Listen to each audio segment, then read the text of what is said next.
Assalamualaikum warahmatullahi wabarakatuh. Kami dari kelompok 1 akan menjelaskan tentang materi sejarah dan perkembangan bahasa Indonesia. Baiklah, saya akan menjelaskan periode sebelum Sumpah Pemuda. Dalam usaha menaikkan derajat bangsa Indonesia ingin belajar bahasa Belanda agar mendapatkan kepandaian dan derajat yang sama dengan Belanda.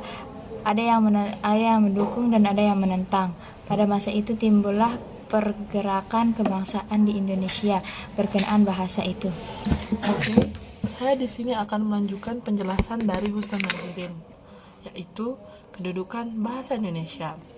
Yang dimaksud dengan kedudukan bahasa Indonesia adalah status relatif bahasa sebagai sistem lambang nilai yang dirumuskan atas dasar nilai sosial yang dihubungkan juga dengan bahasa yang bersangkutan.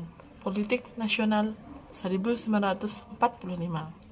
Salah satu kedudukan bahasa Indonesia adalah kedudukannya sebagai bahasa nasional. Kedudukan ini dimiliki oleh bahasa Indonesia sejak tak diproklamasikannya Sumpah Pemuda pada tanggal 20 Oktober 1928.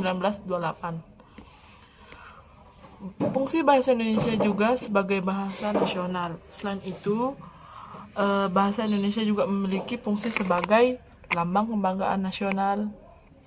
Yang kedua, lambang identitas nasional. Yang ketiga, alat yang memungkinkan penyatuan berbagai suku yang memiliki bahasa daerah dan budaya masing-masing ke dalam kesatuan kebangsaan Indonesia, dan juga sebagai alat penghubung antar daerah dan antar budaya. Di sini saya akan melanjutkan penjelasan dari saudari Tika Amalia. Nah, di sini kedudukan dan fungsi bahasa Indonesia sebagai bahasa negara atau bahasa resmi.